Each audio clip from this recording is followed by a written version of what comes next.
My name is Tanya Meléndez-Escalante, and I am Senior Curator of Education and Public Programs at the museum at FIT. And my name is Melissa Marra-Alvarez, and I'm the Curator of Education and Research here at the museum at FIT. Together, we're the co-curators of Moda Hoy, Latin American and Latinx fashion design today. On view through November 12, 2023. So Melissa, remember when we did that research trip to Mexico City with Liz Way? We were exploring the food and fashion of Mexico City. I do.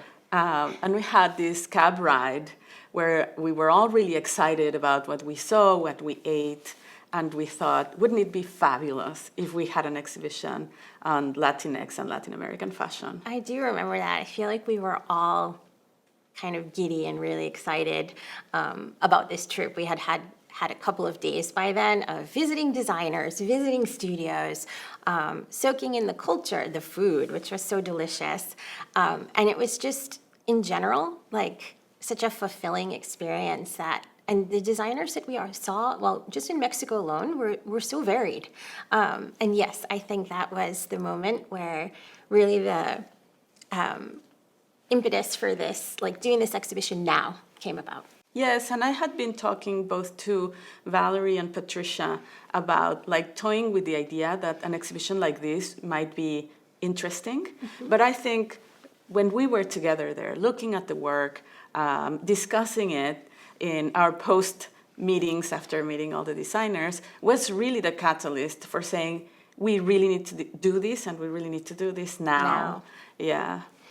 And I also think, Tanya, we knew we wanted to do this exhibition, and then we had this plan to do this publication around the exhibition. And I think one of the things I've been kind of meditating on was how wonderful doing the research for that book was, and how much it really also kind of lent to shaping the way the exhibition took place. Absolutely. There were so many things that we discovered through the book, but also we had that symposium, which was a new experiment that the museum did of having a symposium before the exhibition actually is completed, and listening to our colleagues' research, but also listening to the audience members, the questions they had, the information they wanted to come across with in an exhibition, was really eye-opening to rethink what our exhibition needed, not only to convey and include, but also the way that it needed to connect with people.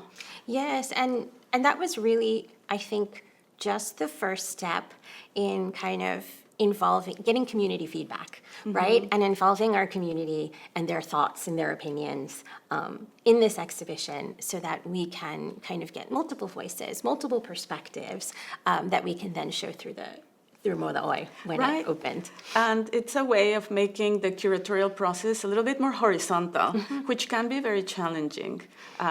Trying to involve the feedback and the ideas or the expectations of many people is not an easy task. No, and I have to say, I think one of my favorite aspects of sort of all of this community outreach that we did was our focus groups.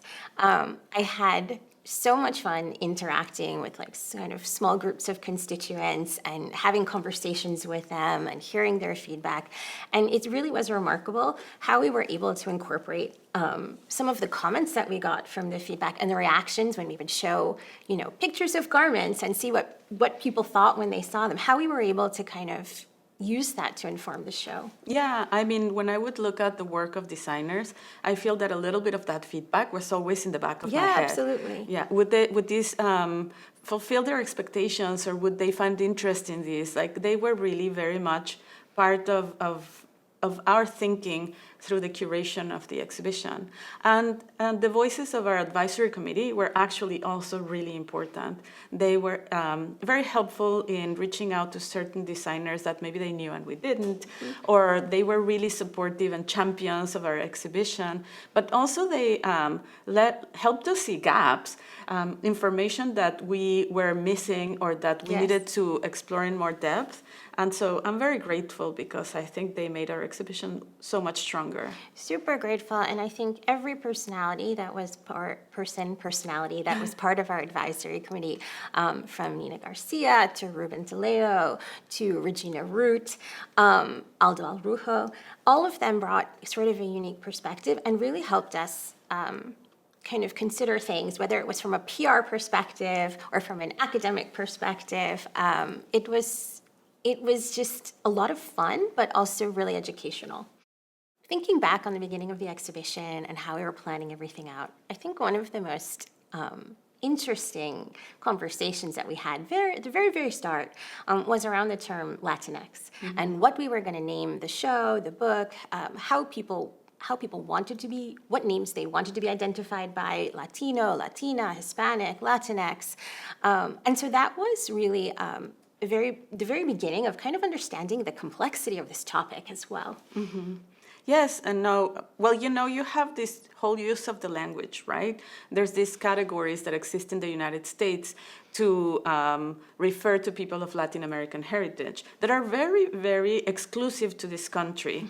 And so the conversation was also about how we have all the designers or the people from the Latin American countries who refer to themselves as their nationalities versus our colleagues in the United States who might be originally from other countries or who might have been born here, but have a Latin American heritage. Exactly. And the word Latinx is very contentious, and some people embrace it, other people reject it, and it was a super insightful exercise. We did a survey within FIT to try to figure out how people self-identified. We read a lot of literature. There was this definition of Latinx from a catalog in from El Museo del Barrio, I remember, where they said that Latinx was more encompassing not only of gender diversity, but also ethnic and racial diversity.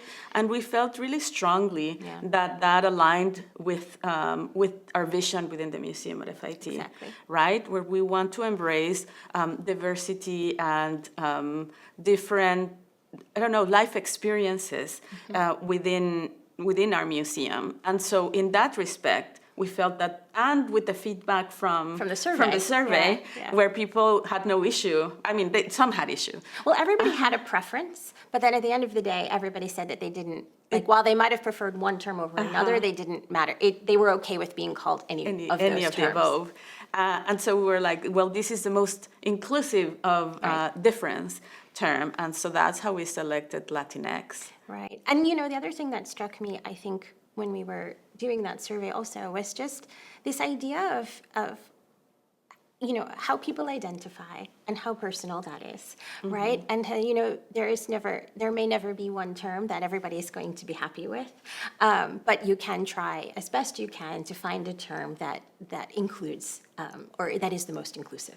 Well, and I think in a sense, in the title we use the word Latinx, but the truth is that in conversation or even in the analysis of the exhibition, we use a variety of words, right? Some designers describe themselves as Chicanos or as New Yorkers or as Mexican or Venezuelan or Latin American. And the truth is that we embrace all these different, because in the end, it is a matter of self-definition. And one of the arguments that we make in the exhibition is that there is porosity, not only in interests and in practice, but also in the understanding of the self, right? I can be, like, I am Mexican, but I also consider myself Latinx. I could even say, well, I am close to my Chicano colleagues, right? We have a group of Chicanos in the exhibition, and I feel very welcome by them. And so I am one, but I am many. Many, exactly. Yes. Exactly, yes. For me, it is so exciting to be able to include many countries of Latin America in the exhibition, but also the diaspora of Latin Americans to the United States. I think that the region is really large. It's in Spanish, it would be El Continente Americano. In English is North America and South America, and I guess Central America. But the reality is that we have so many places, right? And to the opening reception, for example, we have designers that came from Peru, from Bolivia, from Colombia, Mexico, a scholar who came here from Chile, people who came from LA. And so that is, to me, that's so important that we are such a large region, and yet we were able to coalesce in one exhibition. Yes, and last night we had our opening reception, right? And we had this party, and it was so nice to see all of these different designers from so many different countries, some of whom had never met each other before, all commingling in one space, and networking and sharing ideas, and everybody was so excited. I think the energy was just so much fun, but also so invigorating, right? Yes, and designers were really happy to see themselves placed side by side with other great designers in Latin America. And it was very heartwarming to see the mutual admiration of different designers who are all really invested in their practice. And being celebrated as a group. As a community. It was a bringing together of this community of designers. And I just enjoyed that whole aspect of the opening and sitting back and kind of watching that unfold. So Melissa, we have 8 sections in the exhibition plus an introductory section on the 20th century. And I really love the way you explain how these 8 sections came about. Well, it was part of our curatorial process, right? We were sitting down and we were saying, okay, now we've got our proposal approved. How are we going to sit down and approach this show? And that's one of the first steps, right, that you do when you're curating an exhibition. And so we had options, right? We could have done it chronologically. We could have done it geographically. But we decided that we wanted to do it thematically because organizing the exhibition thematically allowed us to show kind of not the diversity of talent, right, but also these underlying ideas that link their work together, and these nuances that brought them together. And so that was part of our mission, right, for this exhibition, which was to show that there wasn't just one monolithic Latin American style, but that the region or designers of Latin American heritage, there's so much creativity among them, and that the designs that they're doing are so rich and so layered. And the thematic approach, for us, I think we agreed that it really allowed that to shine and come through.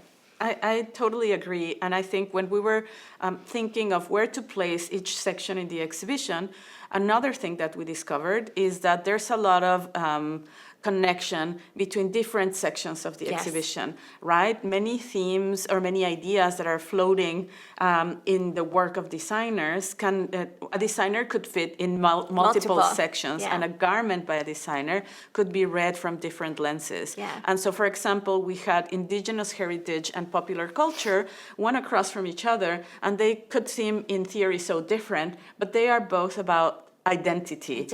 And identity, not through the lens of fine arts, but identity through the everyday. Yes. And then we had the section on gender across from art, and they share so much, right? In both sections, for example, we have videos of performance art pieces in museums done by fashion designers, which you would think they might have very little to do, but actually gender is very important in art practice, and art really educates the way that we think about gender. And all the other sections like politics, where our designers in Latin America can be very brave and very bold how they address matters of politics. But some of the ideas that they put forward there are also related to indigeneity or to sustainability. They are also intertwined. And sustainability, I think, is one of the sections in the exhibition that really touches so many others, right? And I especially loved the kind of crossover between the indigenous heritage section and the sustainability section. And again, there was this porosity there. And craftsmanship, exactly. And last night I was talking to Rio Uribe of Gypsy Sport, and he was telling us about the red Michael Jordan jersey gown that we have in the show, and he said, oh, well, that gown is made like almost, I don't remember exactly, but like almost 80% from recycled materials. And I was like, I had no idea about that. And so he was like, yes, it could have been in sustainability. Or then he was saying that he was really happy to be featured in the popular culture section. But I think that's just a perfect example of how much these categories, how we're looking at their work through this one lens, but then there is this malleability. Yes. Well, and we shouldn't forget our section on elegance, because I think elegance is a word that's used a lot to refer to Latin American fashion.